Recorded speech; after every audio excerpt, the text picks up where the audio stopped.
Well, hello, and welcome to the TheMilVet Podcast. Your podcast hosts are Brendan Aronson, Tim Shaw, and Beau Higgins. We are military veterans, entrepreneurs, and investors.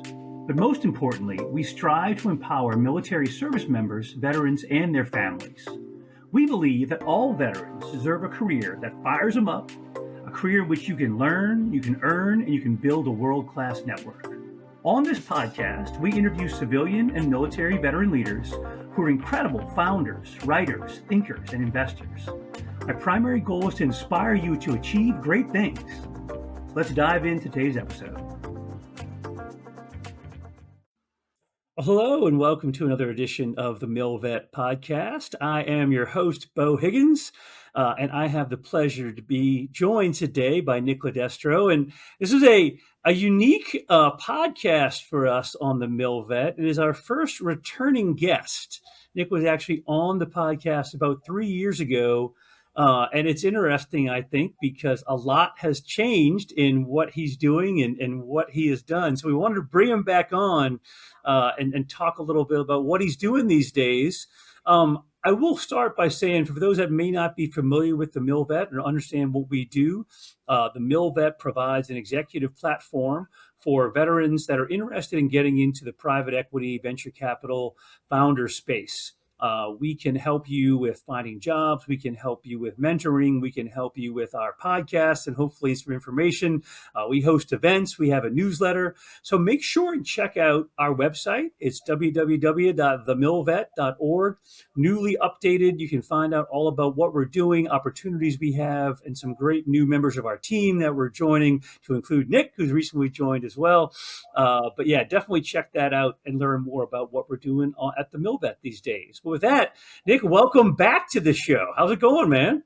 Yeah, thanks for having me. It's going great.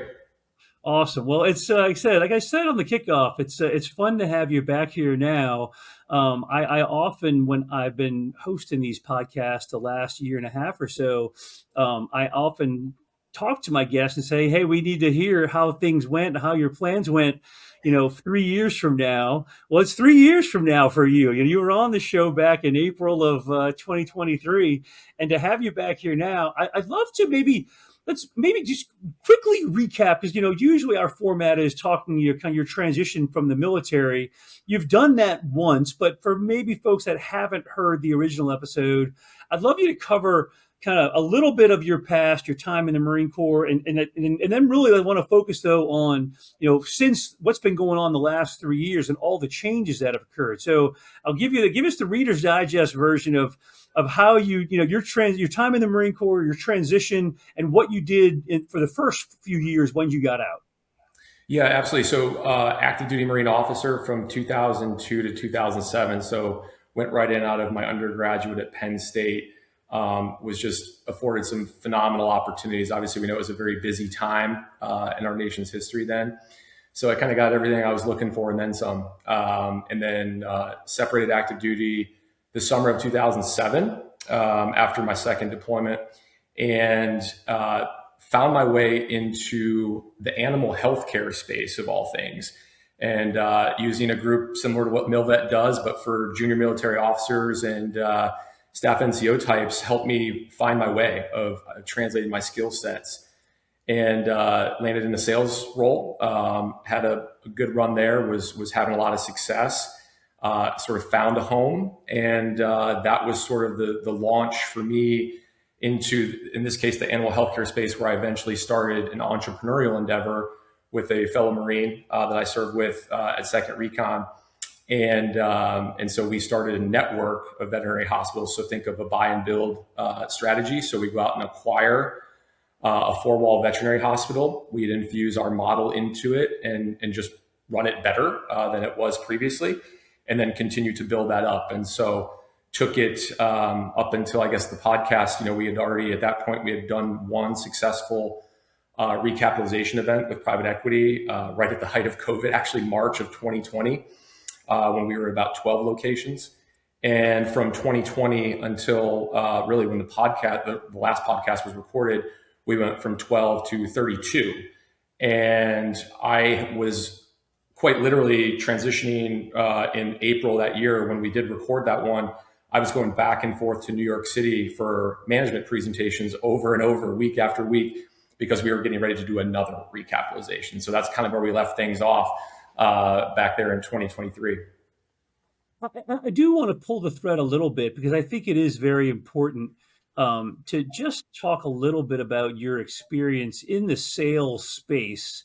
I think, there's maybe a negative connotation about going into sales, or a lot of veterans maybe have those opportunities like, it doesn't sound, that great for me. But I thought what you said on the podcast it bears repeating about your experience in the sales world as your first job post-military, and what that and what you got from that.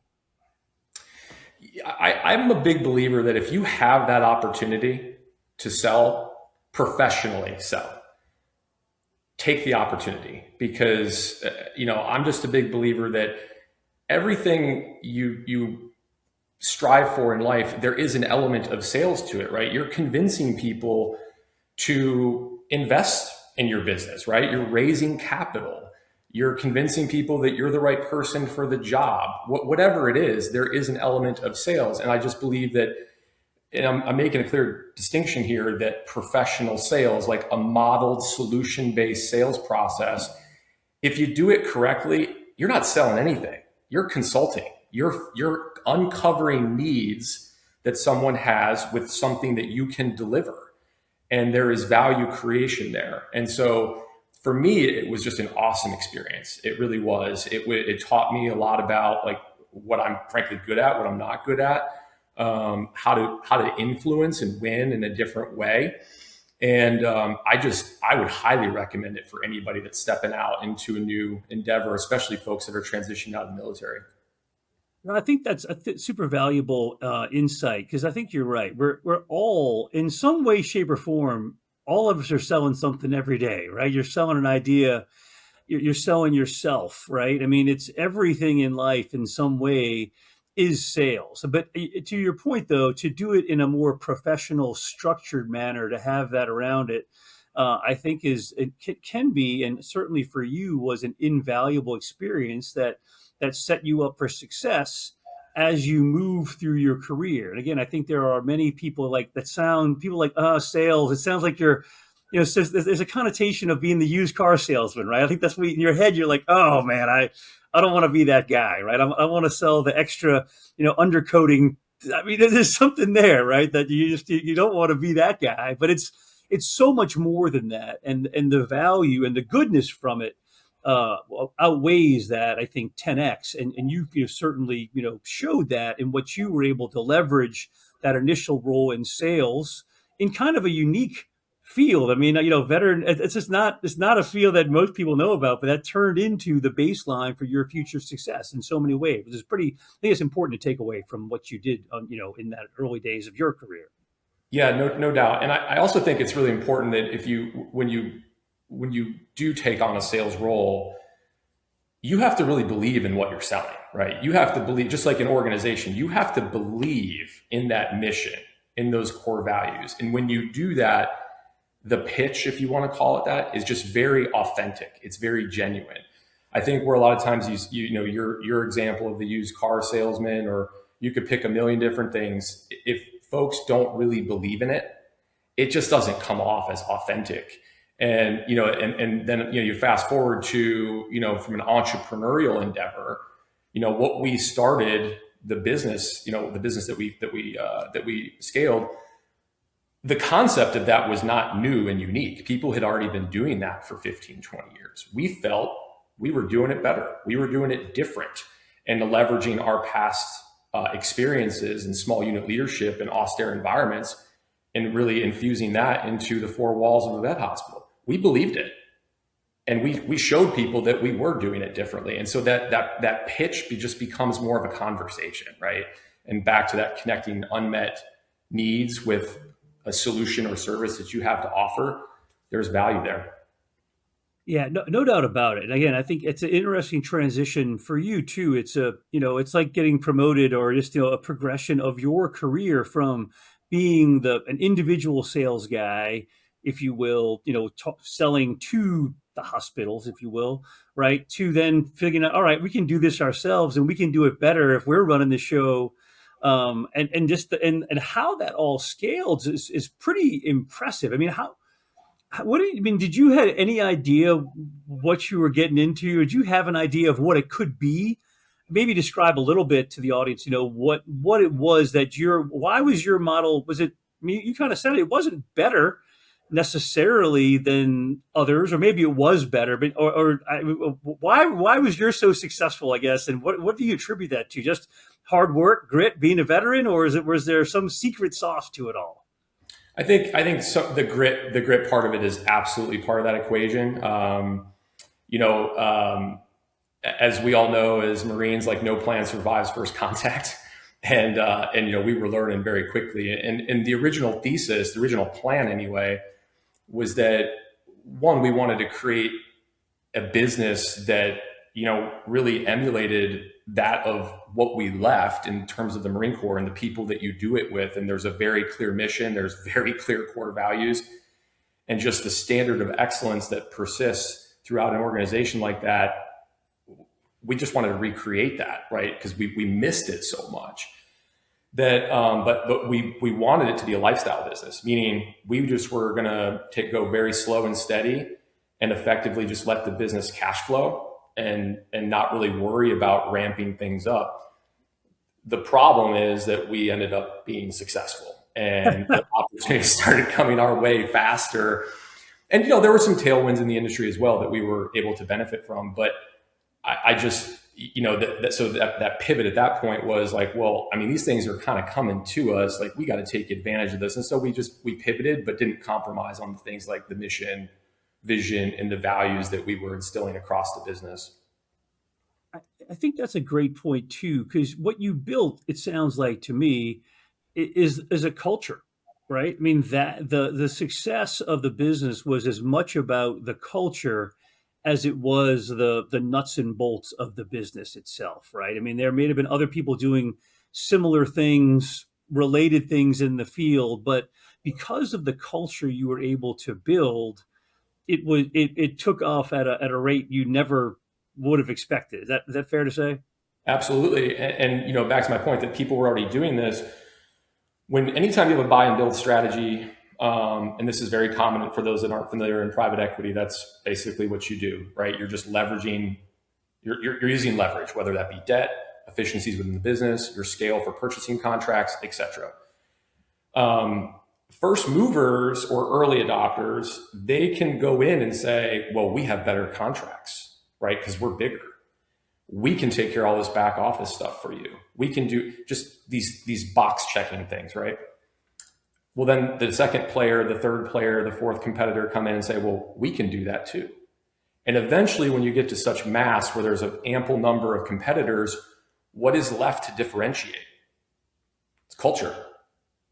It's culture.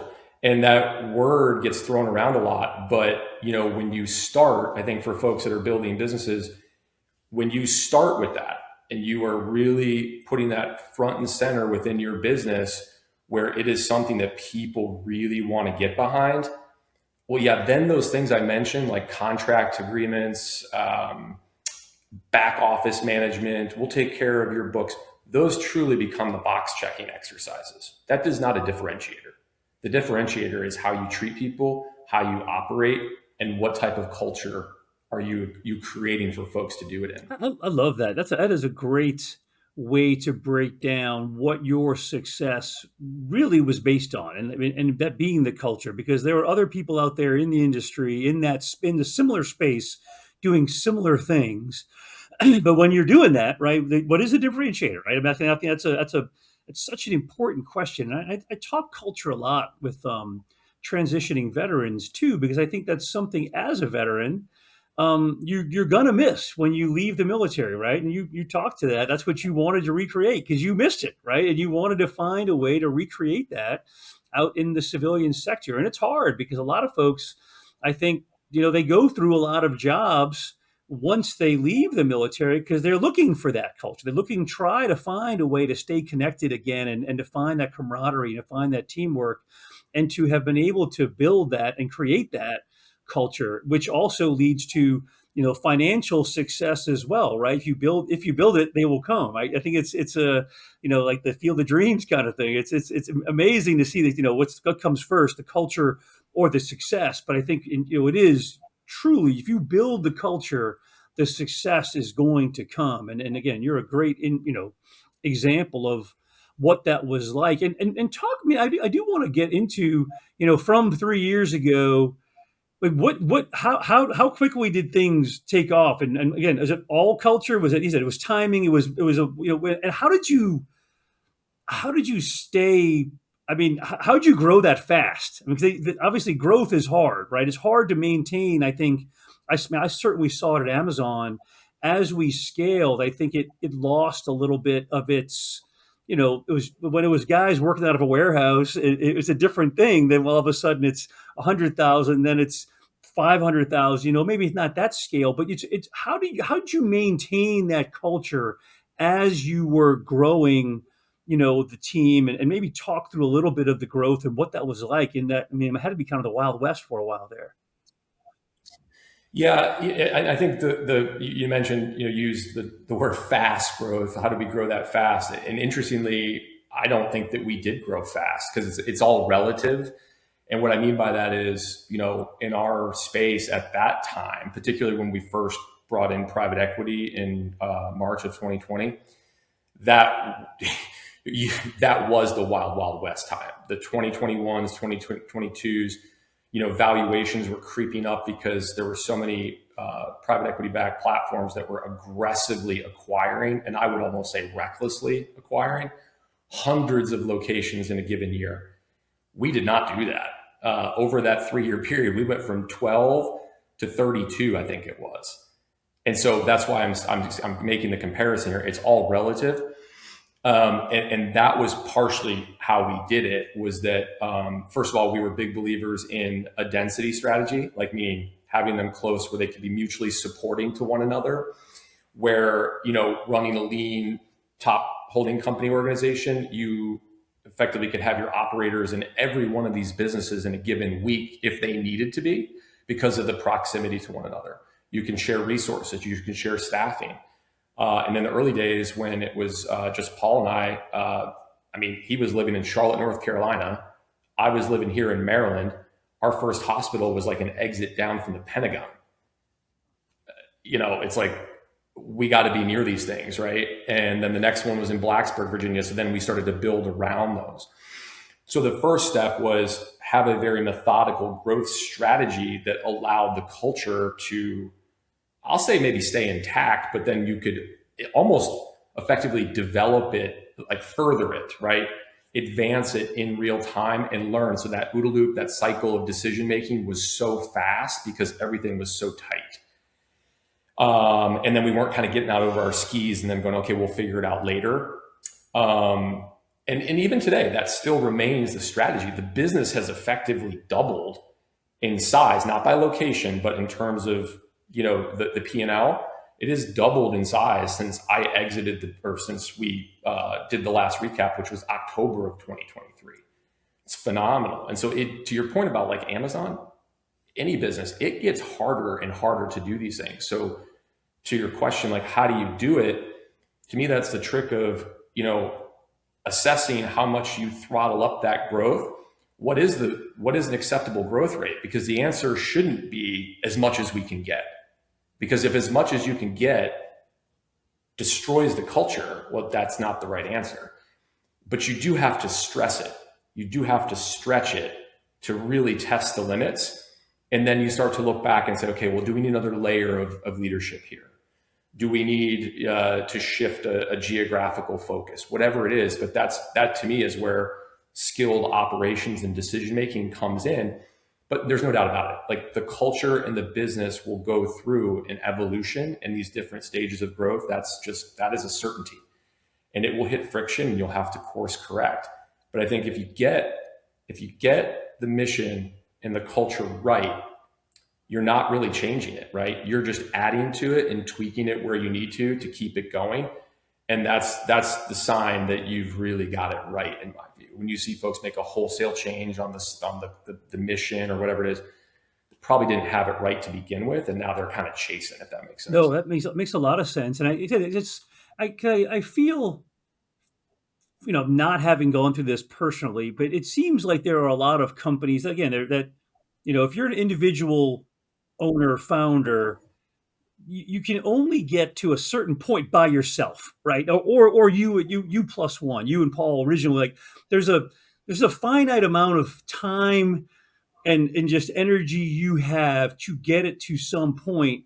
If you want to get it to the next level, you need to bring on more people or have new technology. You just physically, you have to do that, and that's where I think it's to bring on the right people to that are going to adapt to the culture to maintain that can be the challenge around it. If you truly want to scale, you can't do it alone. And how do you do that in a way that's fast enough, but not too fast? And trying to gauge that, I think, as the owner, as the founder, has to be part of the art to it, right? I mean, it's kind of a feel like, okay, I feel like we're going a little too far. Whatever. I mean, maybe better than anyone because you've been there and you're working the throttle on this thing a little bit on the engine, but because you want to push, but you can't go. I think that is kind of the art that maybe, and maybe talk about that a little bit. I mean, how do you learn that, or how do you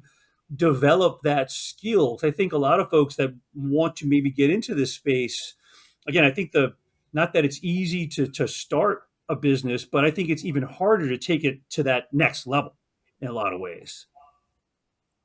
Yeah, I think that's right. I think those first few hires are really, really important to, when you start to relinquish some of those responsibilities. I think as a founder, you need to be sure that not only, it's not that the question isn't just, are they getting done? It has to be in accordance with the culture, right? And that's where I think, past lives are very valuable here. When you start thinking about things like commander's intention, right? Here's my intention. You delegate and empower to those folks to carry the torch and execute. You've got the right people when that sort of framework is executed in a way that you want it to effectively. When folks are constantly coming back to you asking for, what do you want me to do? What do you want me to do? That's not scalable. That's not going to work. But getting the right people, you're in our case, the number 3 and number 4 operators in the business that were absolutely culture carriers, permeated throughout, and constantly giving them more autonomy in different areas of the business to go plug in and play is huge. And then, and then the same thing as you're scaling up, in our case, where you're buying businesses, kind of back to the sales thing, you need to understand what other people's intentions are when they're selling their business to you. Why? What is the real why? What are they really looking for? Because I can sit here and say from experience that we did not always get that right. And we have had to close some locations down. It's just the law of averages. But when I do some self-reflection on that, and I think about what is the pattern amongst them, most often, almost always, it is because we were looking past what their real intention was. They did not want to really be a part of what we were doing. They sold you that they were, and they were just bad actors. And so that ultimately led to a negative experience and ultimately a failure for that particular business. And you learn from it, you move on. And so staying very true to your culture, which is why we were very methodical about the growth, because every time you bring a new business, a new 4-wall business into the network, the family, that can go one of 2 ways. And one of those bad ones can radiate complications throughout the organization. And you're not always going to get it right. But how do you increase your average? And you do that by bringing more culture carriers around you that will just not let that happen. And that's what you need as you scale, because you can't be everywhere. You can't be the one always doing it. That's some great advice. And again, it's something that I know you've had to learn in some ways the hard way, I guess, to kind of figure that out. But you have figured it out, and hopefully it's something that can resonate with folks that are in that same space right now and trying to grow their own businesses. But I mean, it's Phil, bring us up to date of kind of where you are now, and maybe some of the things that what is the latest and greatest with what you got going on? Yeah, I mean, so I guess kind of working backwards, or from the 2023 point. So as I mentioned when we recorded this last one, I was right in the mix of taking the business through another recapitalization event, which did close in October of 2023. I was very, very proud of that event, because our particular industry was very slow at that time. There weren't a lot of deals being done, and we kind of turned that switch back on. And I was very proud of that, because that meant the strategy and the culture and everything that we had created up to that point resonated with enough buyers where we were able to get that done. And that was just like another shot in the arm for me of adrenaline. I was getting really tired of running the business. When you bring private equity in, there are lots of pluses to it, and there are also maybe some not so great things that come with that. And so I was navigating that. It was our first sponsor, and I was tired, and but then got that shot in the arm, that enthusiasm about a fresh start, new partner, one that was really enthusiastic about going faster, because as I like to say, we had built the car, the engine was ready to run, and we just needed someone to cut it loose and test the systems. And the new partner, the current investor, was really looking to do that.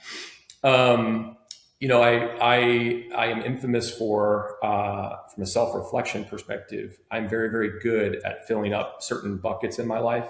In this case, running the business and doing it, really selling out and giving it everything I got, and then neglecting other buckets in my life.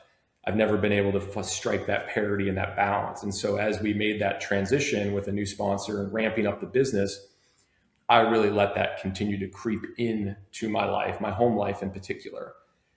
And, I did not start this business with Paul to miss things in my children's lives. Quite frankly, it was the exact opposite. I did this so that I could be around, I could be present.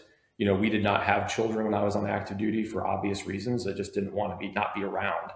And when we started this thing, they were 4 and 1. So they kind of grew up with the business. And then I started to miss things. I'm ashamed to say that for a few years, I didn't even know where my kids' classrooms were. And that was just unacceptable. And I was actually out here at my house. I was hunting with my son, who's 12 years old now.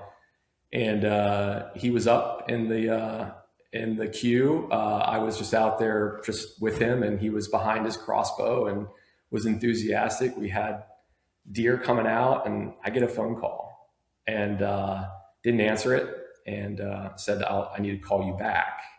And I got it's an emergency. And I probed again and said, are you sure? Yes. Well, fast forward, it was not an emergency. And I just said, that's it. That was kind of the last straw for me. But I let that happen. I did not establish those boundaries. And that was some self-reflection I had to do. And so December of 2024 is when I stepped down as the CEO of the business. And that was tough. It was really tough. It was just like losing your identity again. For me, leaving active duty, that was a really tough thing. Had to take some time, a lot of time, to do some soul searching and recalibrate those buckets. And hindsight, it was the best thing that could have happened to me, because now I continue with the business that I co-founded as a board of director member, and really helping them continue down that path and strategic advice to the sponsor. And I'm getting to see the business through a different lens. And what I realized was that, since I was 22 years old, up until that point, I was 44. I had always been in the seat.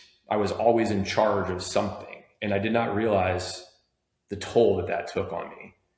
I never was able really to get closure on, different chapters of my life, including the Marine Corps.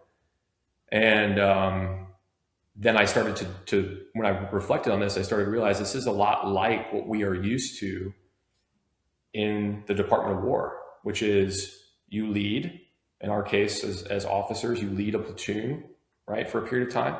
Then you step out of that into a staff role and you support the younger version of you.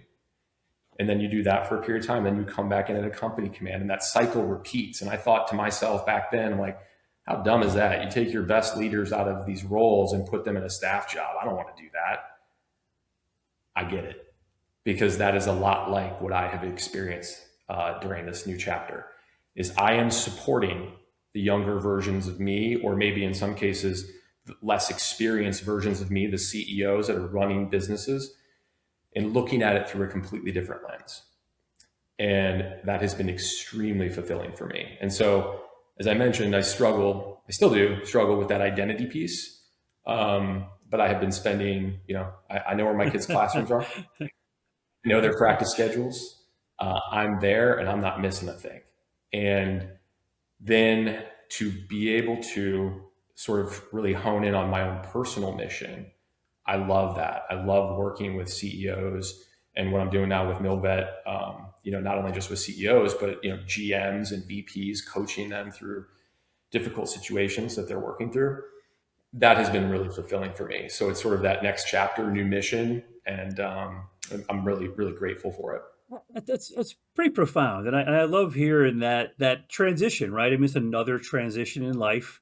You were the CEO, you were the 06 colonel and you were running the thing, and then to step away from all that, it can be hard. I get it. I think we all know, Marine transition, and then that's life transition from being the guy that's making the calls every day. But at least you were, but I love that you were able to now be in the place where you're, it's not maybe better. It's just a different lens, but one where you are impacting, people every day in such a different way by giving back, right? And I certainly, I love being a mentor, whether it's with ACP or other organizations that I'm involved with, the Honor Foundation. You get so much more from giving back than you ever think about, right? You get back 10x of what you give into it. I've learned over time, although certainly, in my time, in the Marine Corps or even at Amazon, when you're just running and you're pedaling the bike every day, to now be at a place where I have that time and the luxury to be able to give back, it's a blessing. It really is a blessing to be in this place and to be comfortable with you. I think you're always, part of you is going to miss being the quarterback, right? There's part of you that is like, you want to be in, but you realize it's a young man's game in some ways, right? And you need to, and how can you facilitate, helping folks to get, where you were, to get through the challenges that you faced, and hopefully, not have to live those hard lessons that you had to go through, and maybe help them get through it and experience is great. So very cool to see that transition and progression of your career from the Marine Corps and for sales jobs to being, small hands-on growth scale, and now to be in the kind of the graybeards, the section, literally graybeard section of life, right? A little bit. It's pretty awesome. It's pretty awesome. Yeah. Well, let's talk a little bit as we're kind of getting to time here. I do want to spend a little bit of time on what you're doing with the MilVet. It's a new service we're providing for the MilVet, and probably something a lot of folks maybe in the audience don't know about. So please kind of talk about what you're doing, how it started, how it came about, maybe, and kind of where it's and what do you expect this to be in 3 years from now? So yeah. Yeah. It was, Brendan Aronson, one of the founders of MilVet. He reached out to Paul and I. It was probably back in like 2019 or something. And anyone that knows Brendan knows he's a phenomenal networker, very personable. And we just became fast friends. And, he had asked me back then if, he could reach out from time to time just to throw some ideas around on how to scale up MilVet. And so I of course said yes. And, just kind of watched the evolution of the business grow and scale. And then last year, as I sort of joke, was my gap year as I tried to figure out what the heck I was going to do with myself. I was driving to a lacrosse tournament for my son. I had a 5-hour drive, and Brendan called, and he said, I really think there's an opportunity here to put some kind of executive coaching in the MilVet. Like, what do you think? And I think we spoke for like 2.5 hours on that drive. And I totally agree with him. And at that point, I was getting some consulting work with private equity groups reaching out to either have me help them diligence a business or evaluate a management team and things like that. And there were a few one-offs where I was working with individuals. And I was like, I like this. It was just kind of back to what I was just describing earlier. And then we kind of got down to the point of like, okay, well, who's going to do it? And I was like, well, I'll do it. So we kind of worked something up there the back half of 25 and started putting some pen to paper. And I was very, very honest with him that I wasn't, I couldn't ramp back up to something full time, but, here, let me come in. Let's create a playbook here for an executive coaching vertical that we can pair with what MilVet is really, really good at main effort wise. And that is placing high functioning veterans in some really awesome roles, GMs, VPs, and C-suite in private equity and venture capital backed businesses. And how can we increase the likelihood of success? We know they're going to be successful in those roles, but how can we maximize their potential? And that's really where this started. And so we came up with a phased approach with a proof of concept that was just me, the one-man band. And it really has been going well. I'm effectively at capacity now, and we're only, 5 months, 6 months, I guess, maybe into it. And so from here, it's about building out the network. So those that are familiar with MilVet, I think it's a phenomenal network just by nature of the people that are around it, right? Our community is it's very tight, right? We're always looking to help one another. And veterans are in high demand because they can perform. And so now it's about building out that network of coaches that have a veteran background, have been skilled operators in private equity backed businesses, may even be certified coaches because there's different needs, right, for each leader, and also have different experiences in different industries. So now the goal is how can we pair the veteran that's being placed or that's part of the MilVet network with a coach that has, sort of a good, better, best optionality, right? If there's a version of me that has run a home services business, that's going to be a much better option for a guy running a plumbing and HVAC business than I am as a healthcare or consumer CEO. And so that's really where we are right now. We're building out that stable and looking to continue to grow the engagements here and really helping executives through their entire life stage cycle. It could be with getting them up to speed in the first 100 days of that new role if they've never been in private equity and they don't understand the pace of play. It can be an eye-opener. So establishing that up front, maybe a 100-day sprint. It could be they hit a point of friction 1.5 years into the role, and how can you need a thought partner to help think through it. Could be they're getting ready to line up for a recapitalization event and they've never done that before.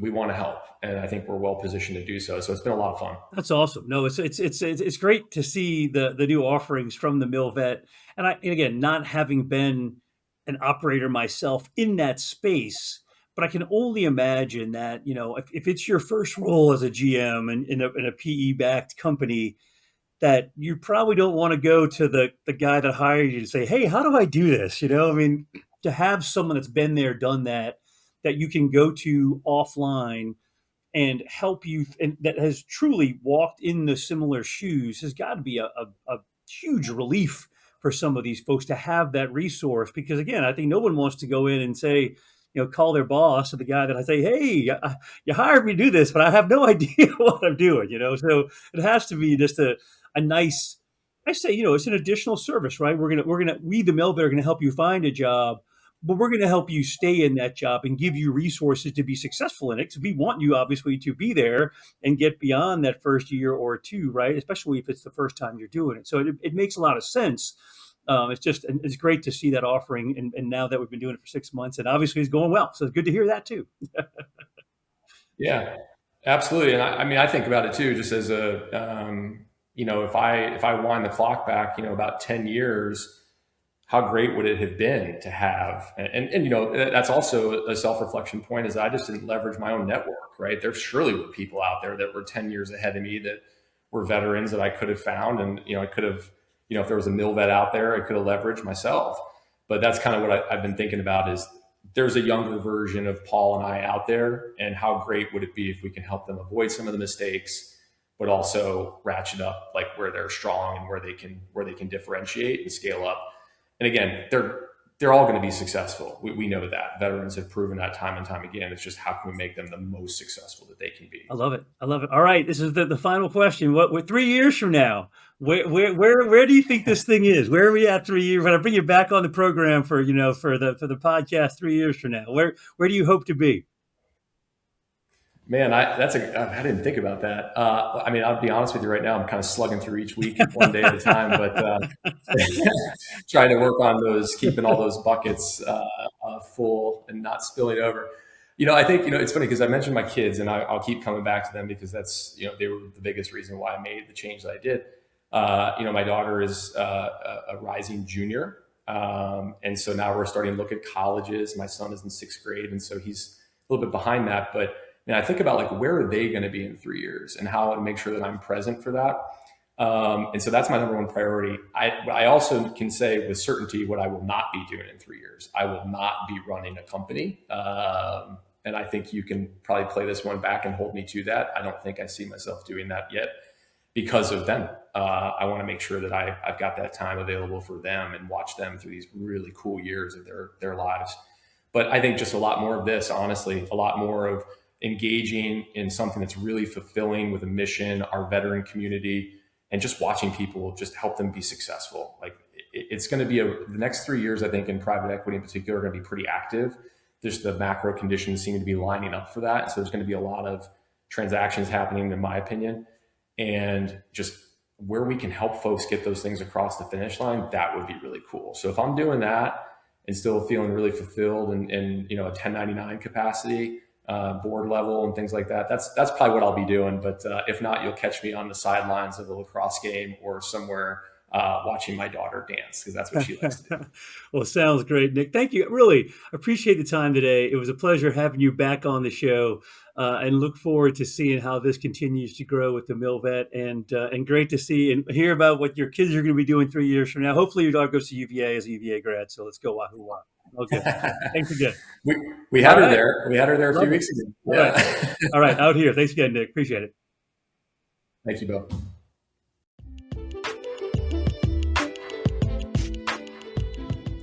Thank you so much for taking the time to listen to this episode. For more content, follow us on Instagram @TheMilitaryVet or on LinkedIn. Join us at an upcoming event or learn more on our website, TheMilVet.org. Feel free to email us directly at leadership@TheMilVet.org. Thank you so much and take care.